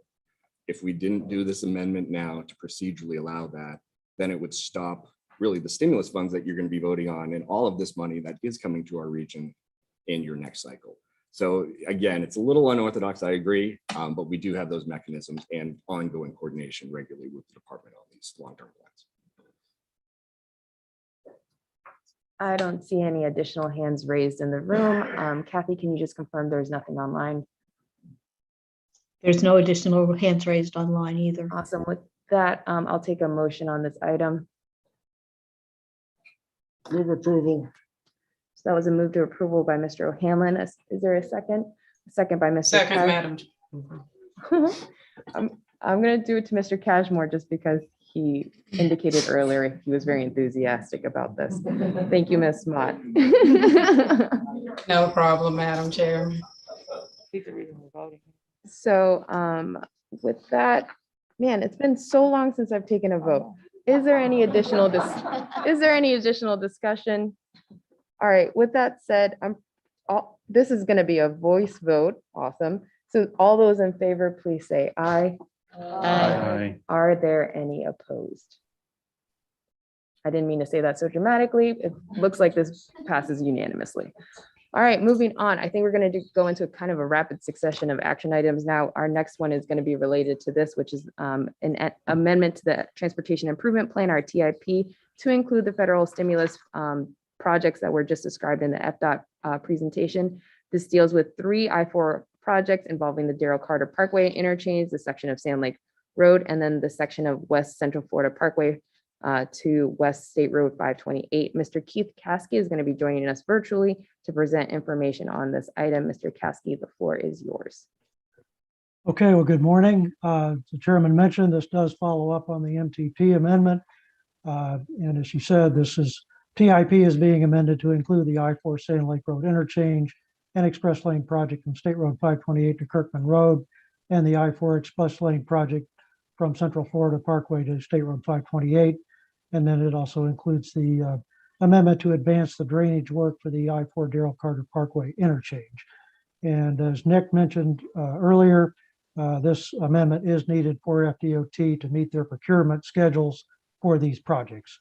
So, and you all have the information on this in tab 5. So with that, unless there's any questions, we're asking for your approval of the amendment. All right, I will take a motion on this Move item. approval. So move to approve by Mr. O'Hanlon. Second. Okay, a second by Mr. Cashmore, very enthusiastic about this. All right, is there any additional discussion on this item? All right, seeing none, again, another voice vote. All those in favor, please say aye. Aye. Aye. Awesome. Are there any opposed? Just turn on your, I oppose. I oppose. I don't know if that matters or how does that go? if you want to include additional comments, you mind making them during your member comments? Oh, I mean, is there something like that I have to do right now? Like, do I have time to think and? No, just that you're opposed and Okay, it's recorded. okay. Awesome. Thank you, Ms. Court. Thank you, Ms. Cortez. Do we have to take a roll call on this? Yeah. Okay, so with that, I'm gonna hand it over to Ms. Lisa.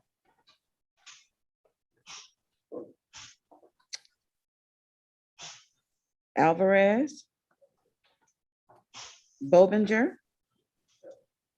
Mr. Bobinger, do you mind turning on your mic? Yes. Buttery. Yes. Campbell. Yes. Edmund. Cortez. This is where I say no. Okay, no. Council. Present. Ms. Council, how do you vote on this Oh, item? agreed. which I'm is- sorry. Agreed. Thank you.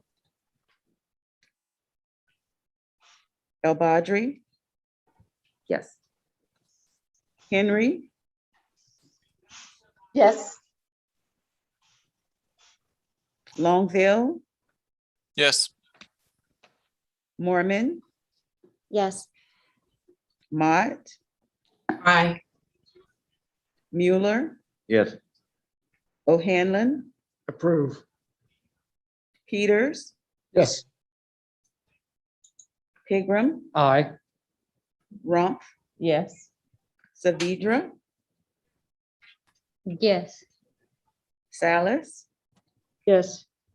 Shaw. A resounding yes, Madam Chair. Sabila. Yes. Webster. Yes. White. Yes. Madam Chair, the roll call vote, it carries, the motion carries. Thank you. So this item passes. Thank you so much to our FDOT folks for joining us today. With that, we're actually going to be moving forward with our next, with a handful of action items that we have to come back to. That includes the vote on our CAC meeting minutes, ratification of our board action items, and also approval of the 2022 CAC schedule. I believe this will go pretty quickly. So with that, we're going to move to back to item 7A, which is approval of the CAC virtual workshop meeting minutes from December 2020 through August 2021. This is in tab 1 of your packets. As previously mentioned, we have discussed this previously. I will take a motion to approve these minutes. Looks like Mr. Cashmore is nodding in approval. He is motion to Motion approve. to, Ms. motion to Webster accept. is seconding. With that, we're gonna do a voice vote. All those in, oh, is there any discussion? Madam Chair, I didn't get who the second was. Ms. Webster. Okay, thank you. Thank you. And Ms. Mott, thank you so much. Is there any discussion on these items? Yes, Madam Chair. Maybe it was just an oversight on my part. I didn't see the August 2021 minutes. Okay. Were they included in the packet? I saw all the others. Maybe it was just an oversight on my part. It was late last week that I reviewed it. Ms. Mott, give us 2 seconds. We're just gonna double check and I'm actually gonna toss it over to Ms. Mary Ann Horn to confirm. I have them in my packet. Oh, okay.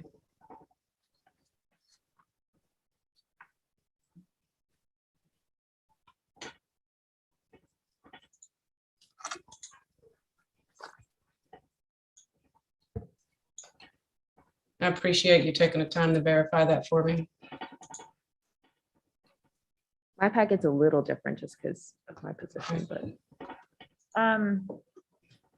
Yes, I see what you were saying, Ms. Mott. There is not a link out of that document to the August minutes, and that is undoubtedly my error. It could not be anyone else's. However, those minutes are available if someone needs to see them, and this is from our past meeting, so they yes. Well, I would motion we not approve those since we have not had an opportunity to review those. So I guess we could go through July 20 through the previous meeting and come back to our August minutes. Yes, I apologize. That is my error, and I will No get problem. that August link on there for you. It looks like it's probably cut off at the end of that document, and So my Robert's Rules of Order mentor, Miss Virginia Whittington, is not here. So I'm gonna kind of play this by ear, and please someone correct me if I'm wrong. Mr. Cashmore, do you mind amending your motion so that we are only approving minutes from December 2020 through July 2021? Yes, Madam Chair, I would amend the minutes to say, basically, minutes from, is it December September? 2020 through July 2021. Excuse me? December 2020. December 27, 2020 through July 2021. 2021. Awesome. Thank you, Mr. Cashmore. I appreciate that. And yes, Madam Chairman. And yes, Madam Chair, you are correct, because the only person who could amend the motion would be the person who made the motion. So you're in compliance. And thank you for reviewing that for me. Thank you, Ms. Mott. My And pleasure. then Ms. Webster, do you mind continuing your second? Wonderful. And Ms. Mott, again, thank you so much for pointing that out. I really appreciate that. So with that said, is there any discussion other than what Ms. Mott has brought to us? Call the question. I don't know what that means, Mr. Shaw, but go ahead. Vote. It's Vote. Love it. All right, folks. So with that said, all those in favor, please say aye. Aye. Aye. Awesome. Are there any opposed? Wonderful, passes unanimously. Thank you so much, everyone. Now we're going to move on to our next action item that we're holding off on, which is our ratification of board items from December 2020 through September 2021, which is in tab 2 of your packets. I did not double check that this is complete in our packets, but Ms. Mott, can you I don't mean to make this your job, but I think the link is missing there as well. However, that is online on the first. Ms. Mott, sorry, I think I see your hand raised. Is it in your packets? Do you need me there? Do you need me there in the boardroom, Madam No, Chair, to help please. you? Usually I'm seated right beside you. Items are listed. But no, that I didn't have any qualms with that or any issue with that. It wasn't, I can't verify that one. Okay. I would say, since they're not voting on any content here, so we've observed what those items are. So we're going to move forward with this. I'll take a motion on this item. So moved. Thank you, Vice Chair. Appreciate your first, and seconded by Ms. Salas. Thank you so much. With that, I will take, we're going to do a vote on this. All those in favor, please say aye. Aye. Aye. Any opposed? Hearing none, the motion passes. All right. We already did the subcommittees, and now I think we're back on track. All right, folks, we have one final presentation today, which is a presentation on the I4 Ultimate Project. Mr. John Tyler, welcome back to the floor. Sorry, Mr. Tyler, if you could just give me a moment. Sorry, one more item. Mr. Tyler, if you could just give us one more moment. All right, I apologize, folks. I got ahead of myself. We just have to do the approval of the 2022 CAC schedule for next year. So move, Madam Chair, Teresa Mott. Thank you, Ms. Mott, for the first. Second, Lisa Council. I heard Lisa Council. Okay, Yes. Lisa. Thank you, Ms. Second. Council. Seconded. All those in, is there any discussion? All those in favor, please say aye. Aye. Any opposed? The motion passes. The schedule is approved. Mr. John Tyler, thank you so much for your patience.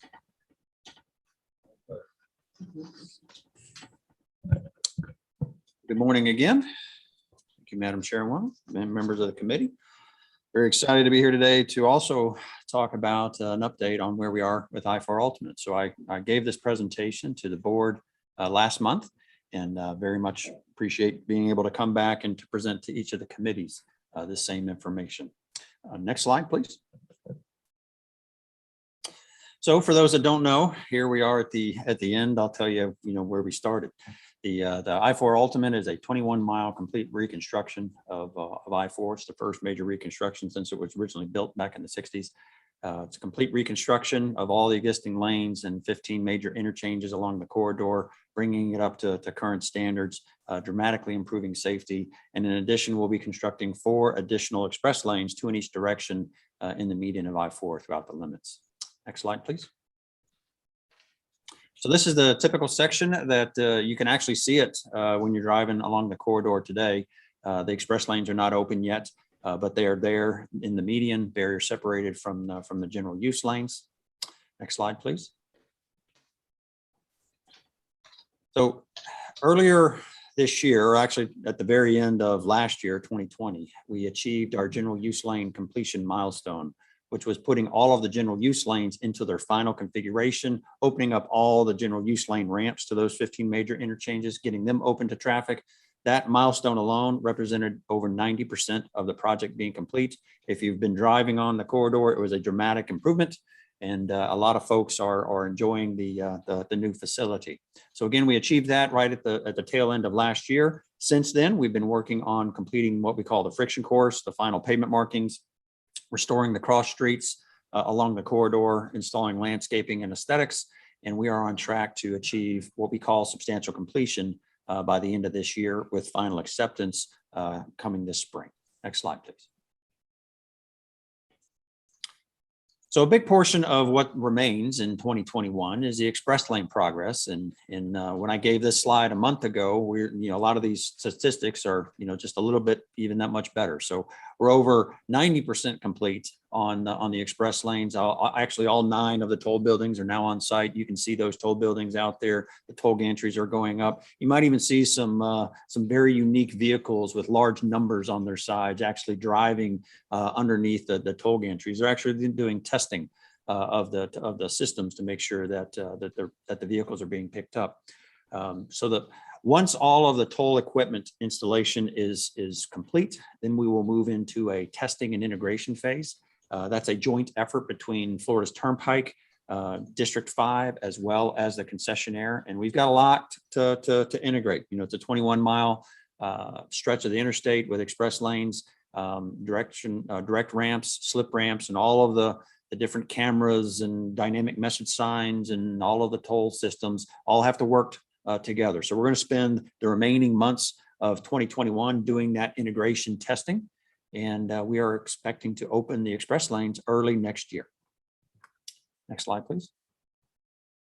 So what are the express lanes? These express lanes, when they open up, they're going to provide one more mobility choice for motorists and travelers in Central Florida. Over the last several years, we've offered and opened up several new mobility choices. We have Sunrail that's operating today and being expanded up into the land. The Wekiva Parkway is under construction. This is going to be finished up in late 2022, early 2023. These are all mobility choices. In addition to, we're going to add another one, which will be the express lanes. So the express lanes is something that you can choose to pay for, and what it will give you is a reliable travel time to your destination along I-4. The toll amounts are going to be displayed on the board, so it's not something that you have to, figure out or guesstimate in your head. You basically, what you see on the sign to that destination, that's what you're gonna be paying, and you're going to be seeing these signs before you get into those express lanes. And I'm going to show you how that works on the next slide. So that toll amount will increase as demand in the express lane increases. That helps us guarantee that reliable time. So as more people want to use the express lanes, the more expensive it is going to become for the motorists. When we do open in early 2022, we are going to open with a static minimum toll, which is 50 cents per toll gantry. We have 4 or 4.5 toll gantries along the corridor, so you can do the math. It's either, what was that? $2.50. Yeah. So, but that's just on opening. Once we get traffic actually using those express lanes, we'll have to be able to dial in those systems to be able to take it to the next level where we're actually increasing that toll amount based on the demand. But that is our ultimate vision with the toll pricings. So the motorists you're going to be paying based on the distance that you travel, as well as the demand that is occurring at that point in time in those express lanes. And all that, again, is to give you that choice for a reliable travel time should you choose to take advantage of it.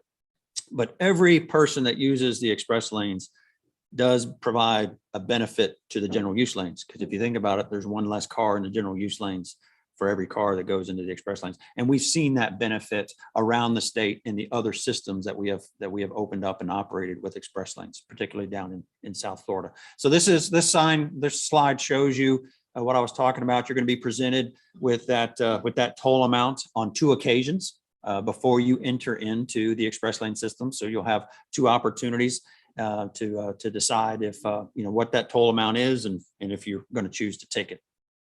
Next slide, please. So it is an all electronic tolling facility. We are not using toll by plate or cash. There will be no toll booths. So you will need a transponder, but we do have interoperability with most of the Southeast. Next slide, please. So in addition to doing the integration here at the tail end of the year, we're also going to be ramping up our outreach to the traveling public, trying to help educate them on how to use this system, take advantage of it, where the entry points and exit points are going to be. We're going to be offering a trip planner on our website so that you can figure out, hey, if I want to go down and enjoy something at the Dr. Phillips Center, how would I do that? What would be the best route to take advantage based on where I'm live or where I'm coming from? We'll be distributing those materials, both the hard copies as well as the digital content throughout the community. And we'll also be concluding with a media outreach campaign right before the system comes online at the beginning of next year. Next slide. We've also been practicing with our local first responder partners and FHP. Excellent question was brought up earlier today about our relationship with FHP. We are co-located in our RTMC down in Sanford. We literally sit side by side, and we are working together to bring this system online, because it is going to bring an additional challenge for law enforcement to be able to respond to incidents, as well as other first responders to respond to incidents inside the express lane. So we are coming up with standard procedures, communication protocols, working together with the folks that are going to be doing this. We're going to have additional dedicated road rangers specifically for the express lanes, so more than there are today that will be in that facility. And then we also have these emergency access gates. I believe there's 10 of them along the corridor that will be manually operated as well as remote control operated to be able to allow first responders to get in, as well as potentially to let motorists out if there is an accident in front of them. So that's what those gates are for. So we're trying to do everything that we can to get prepared for this opening, informing the public, working with our partners. And shortly after the beginning of the year, we expect to open up this great new facility for the traveling public. Next slide. And I believe that's all I have. Any questions? Thank you, Mr. Tyler, for closing us out on presentations today. I'm going to go to Mr. Sabia first. All right. Thank you, Madam Chairman. Thank you very much for the presentation. I've been through opening day twice. I do not look forward to opening day of these express lanes. I was present for the opening day in South Florida, the original express lanes in South Florida, and then along the Capitol Beltway in Virginia. People panic. They realize that they've gone into the lanes that they didn't anticipate going into, and then they cause accidents trying to get out. I remember in Virginia, the people were actually backing up to get out of the express lanes on opening day because they didn't realize they were actually open and they accidentally went on them. My question is, you mentioned that you're not doing toll by plate. Was there a technological reason why we're not doing toll by plate? Because there's just so many non-traditional commuters, people passing through that may not have access to those passes, who may be visiting from out of state that don't have access to those transponders, who may be benefiting from the toll by plate. So just wondering why that decision was made. The decision statewide has been to move away from toll by plate as a standard way to collect tolls. The Florida Turnpike is the toll entity for the state, so they're much better prepared to explain it than I am. But what I understand is that where we have used toll by plate in the past, the collection percentage is much lower. So the decision has been made to, we need to, in order to ensure that we capture, the toll revenue for those folks that are choosing to, to incur those tolls, the toll by plate was not closing that gap. So we're basically going to, cashless, transponder-based tolls, and we are interoperable with pretty much every other entity within the southeast of the United States. Now, that being said, if you wind up in there, you don't have a transponder, what's going to happen? Well, it'll take a picture of your plate and it'll look you up and it will send you a toll bill with an administrative fee, a hefty administrative fee that will encourage you to sign up for a responder, a transponder rather, for your vehicle. So that's how that's going to work. I believe it's $25 is the administrative fee. All right. All right, thank you very much for that. Thank you, That makes Mr. a lot of sense. Sabia. Ms. Mormon, you're next. So ouch, the $25 administration fee, because that was actually my question. We have so many tourists that are going to get stuck in that lane and not know that it's just for transponders. So I do think that they should reconsider toll by plates or some other method of collection from those tourists. But I want to say that I love all of the changes that have been made on the I4 corridor because they have made life so much easier. And when you talk to people that are moving here from out of the state and talk to them about the construction projects that we have going on and the time frame in which they're taking place, they're so impressed because they're coming from places like New York where it takes like 25 years and you see no progress. So we are able to say that we see the progress, and I love that. But one of my concerns with the express lanes is something I saw when I lived in South Florida, the cost going up. So it starts out at 50 cents, and then the next thing you know, you're paying $7 for the express lane. So are you guys looking in advance to make sure that you're going to control those expenses so that it remains convenient, but it doesn't kill your pocket when you're going through it? Yes, ma'am. That's a great question. We do have both minimum and maximum tolls that are set down by statute. I don't know what that maximum number is off the top of my head. But that's also something that's likely to potentially change over time because of, again, the express lanes are intended to be a choice that you could make, you could pay for to give you a reliable travel time. If the tolls don't keep up, to deliver that reliable travel time, then they basically don't function as they were intended. But at this point, we're not anticipating that dramatic of a toll increase over the 50-cent minimum per gantry for at least the first 5 years or so. Beyond that, it's very difficult to speculate. What we're gonna have as policy and Florida statute. How that's going to govern things. But that is definitely something that is on a lot of people's mind around this state because more of these systems are coming online. Thank you, Ms. Mormon. Mr. Campbell, you're next. You may have answered this, but I want something else. So I guess the escalating price is more of a deterrent. Well, Instead that's of one 50 way, cents one and way you to see look it's at it. $1. Well, I'm not gonna go in that lane. But it's also a reflection of what is your time worth to you? I get that. I get that. As far as the payment options, it's intrastate. So in other words, you said the Southeast. What's Peach Pay? I saw that one on. Peach Pass, I Is that in believe, is the Georgia? transponder system for Georgia. Okay. Very good. Thank you. Thank you, Mr. Campbell. Ms. Cortez? Hi, I just had like a quick technical question and then another one regarding the distribution, thing for the education. For the technical question, since there's gonna be 8 to 9 tolls, 9 tolls being like they're already installed and it's per distance, where, do you know where the exits are gonna be? Or for, like, I know in South Florida, like, there's parts where you just straight on, but do you know maybe in this portion, like where the exits are gonna be exactly for? Yes, we do. Okay. We know exactly where the Like, where you the know right entry now, points are going to or- be. If or- you go to our Uh-huh. website, i4ultimate.com, you can get that information for where we have what we're called slip ramps, which Mhm. are opportunities to slip in from if you're in the general use lanes and you want to enter into the express lane system, those are slip ramps. But we also have direct connect ramps from several interchanges along the corridor. So those direct connect ramps, you can either exit right at a ramp, or you can get on right from that ramp. A good example of that is Grand National Drive, the overpass that was constructed there. So that's a direct connect access point to the express lanes.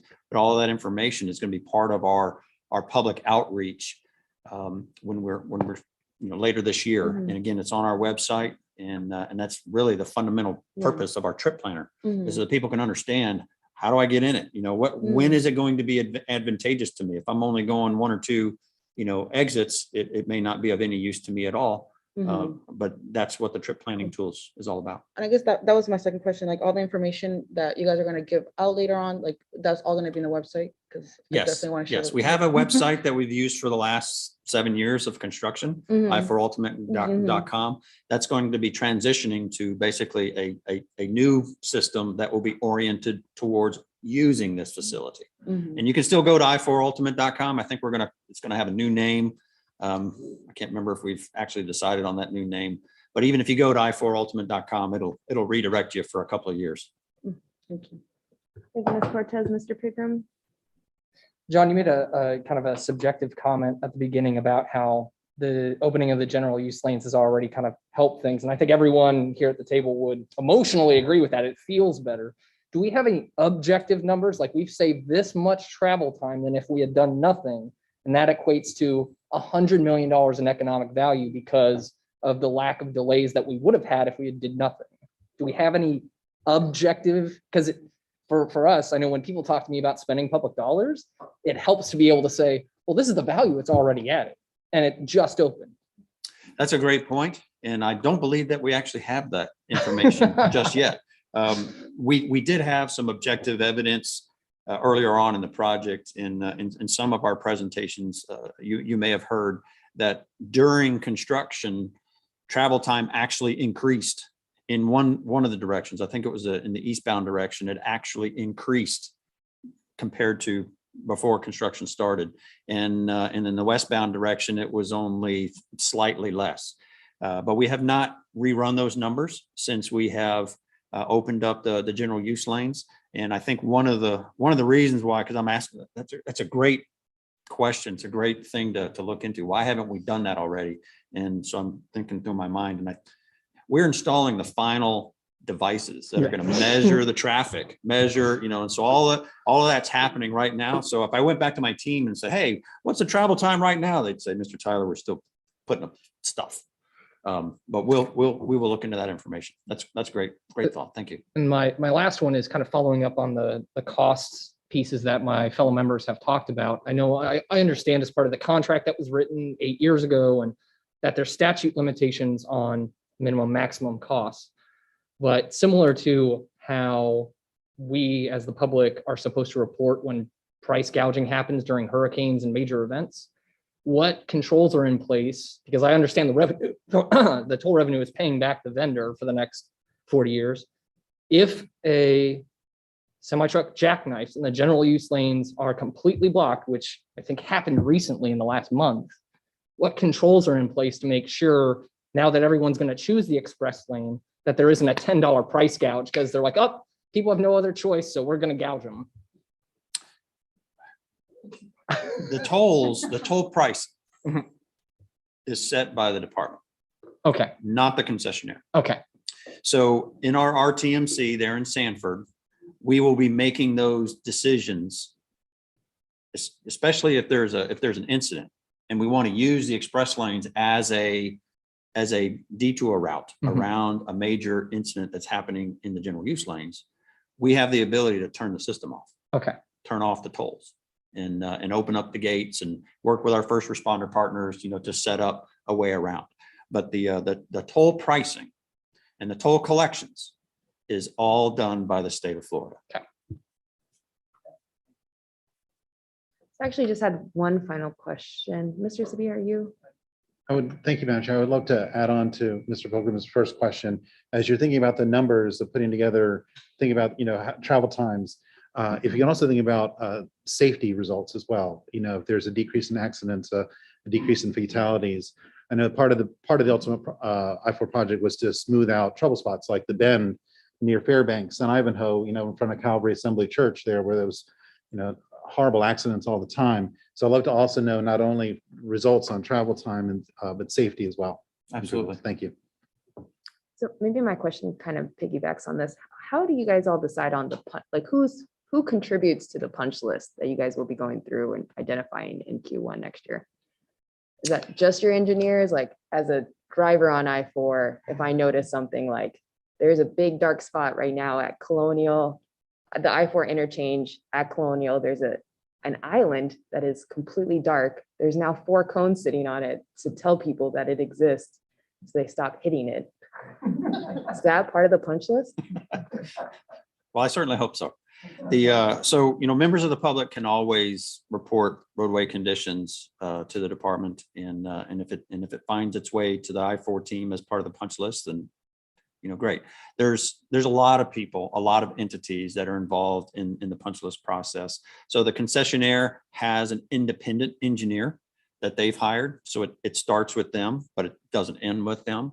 The DOT team has oversight of that process as well. We have a probably staff of 30 to 40 people that have been involved in overseeing the inspection efforts on this project. So we'll be involved with that. But also all of the wherever we have a local municipality that we're working with, they will be involved for the punch list in their areas. So quite a lot of eyes are going to be on the finished product. Awesome. Thank you so much, Mr. Tyler. And they're not going away. 40 years, they have to maintain this facility for 40 years from the beginning. So 34 to go, but they're not going away. So we know where they are. Awesome. Thank you so much, Mr. Tyler, and to your staff at FDOT. Thank you for coming today and providing these presentations. I think that concludes our presentations for today. Thank you. We're going to move on to general information. There's several items in tab 6 for general information in your agenda packets. Upcoming meetings of interest. We will not be meeting in November. Our next meeting for the CAC is December 1st. This is also going to be a hybrid meeting. However, there are still action items, so we do require a quorum in person. Please remember that RSVPs are very important, and we'll also be electing officers at that meeting as well. So we would appreciate your in-person presence if possible. The next Metropolitan Orlando board meeting will be November 10th, and that is an in-person meeting. I think members of the public will be able to participate online virtually. All right, we're going to move forward with member comments. I did mention to Mr. O'Hanlon that he would have time to share information about some new self-driving features.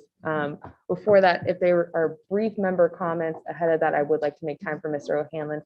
So if there's announcements or something you'd like to share briefly, Ms. White, I'll start with you, Ms. Mormon, and then Mr. Shaw. Thank you, Madam Chair. If you take a look at tab 6, letter E, and click on the link for Mobility Week, you will also find that the Florida Department of Health in Seminole County is partnering with Rethink Your Commute and others for our 4th annual Sanford Bike to Work Day. So we are employer encouraged transportation by bicycle. And also that is the same day as Sunrail is offering free train rides. So we are encouraging our staff and other employers from the city of Sanford and Sanford employers to meet us this year at the Central Florida Zoo and Botanical Garden, or for a shorter route, you can join us near the Sanford Sunrail station. If you'd like to register with us, you can click on the link for Mobility Week. That's part of the tab for the, I think it's disability, the blind experience event flyer. It takes you to the same schedule. Thank you. Thank you, Ms. White. Ms. Mormon? Question, do we have any information or updates on the transportation tax coming back into play? I don't think we do, but I will mention that in member comments at our board meeting where the mayor of Orange County sits. All right. So, Mr. Shaw? Thank you, Madam Chair. This is just for clarity. We had a division earlier, and I was not certain as to the objection. So that's kind of, it's, there's a void here. So I was wondering if the honorable lady would let us know why she objected. I'm not sure if anyone else felt that way, but I didn't get it, or I didn't understand. Sure, Ms. Cortez, you don't have to address this, but if you'd like to share, that's fine. If not, it's up to you. I guess I go by this areas a lot, and I think more of like I know like we mentioned, Ms. Buttery mentioned how, and you guys mentioned it's be started completion, it'll start like in 2025 and then 10 years. So the way I guess I wanted to look for more creative solutions rather than just short term, but looking to something more long term wise. So I guess it's more like in the retrospect thinking as as the meeting went on, I see how this is just more short-term fixing the issues and whatnot, what's happening right now. But like I said, I just live in this area a lot and I go through these roads, and I really just want to see more long-term thinking rather than just what's going to be happening the next 5 to 10 years. So that's where I would want to turn the chapter towards, especially just seeing everything that's happening in the area. Like there's some days that I just don't even want to leave my house because I'm just like, I don't want to deal with these roads today. And like Darrell Carter Parkway is a road that I take to avoid I4, and to know that there might be not like an interchange, it kind of creates more traffic into this road that I take to not even go on I4. So it's just the constant focus I think I see, and I know induced demand is something that always gets brought up, and it's I think one of the most simplest concepts to understand when it comes to highways and expanding roads. And so I just think the focus on this aspect of creating more roads is just going to continue the same cycle of issues. And in 10 years we'll be like, oh, let's add another road, and it's like if we don't move the narrative now to something more creative that doesn't include roads, then I don't know where we'll be in 20 years, because I just don't see sometimes like that movement in these plans. So that was my suggestion, is to just think in a way something more creative that doesn't just put a Band-Aid, but actually just really transform what's happening in our region. Especially if we want to connect Sunrail and all this, and Brightline and all these different other trains that like, even if we do get these trains happening, what's the point of them if like our roads are the ones that are still the main forefront of things.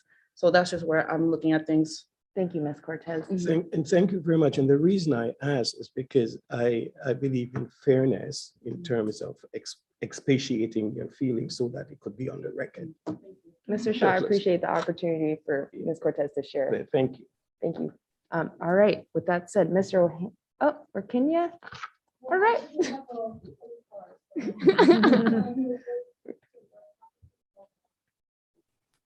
So good morning. Yeah, still morning. I just wanted to make a quick announcement that this week for the Florida Department of Transportation, it is the work program public hearing week, where we actually have open house on this Thursday at the district office. If you're not available to come in person throughout this entire week from Monday to Friday, you can go online to have a look at all of the tentative projects for the 5-year work program cycle.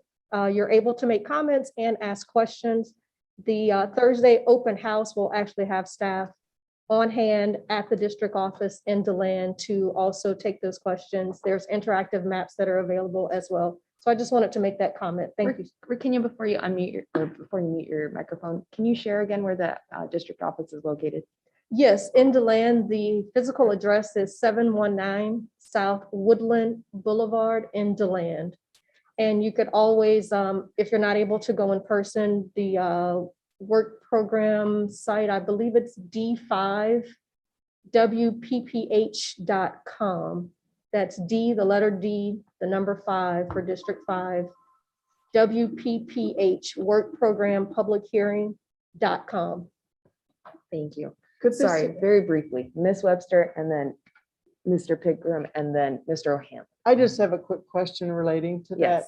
Could that information be sent to the members? I can send that out to you. Also, we have it posted on our Facebook page. There's a short introductory video from Secretary Perdue and a link to the site and the information on all of this, but I can back that up with an email as well.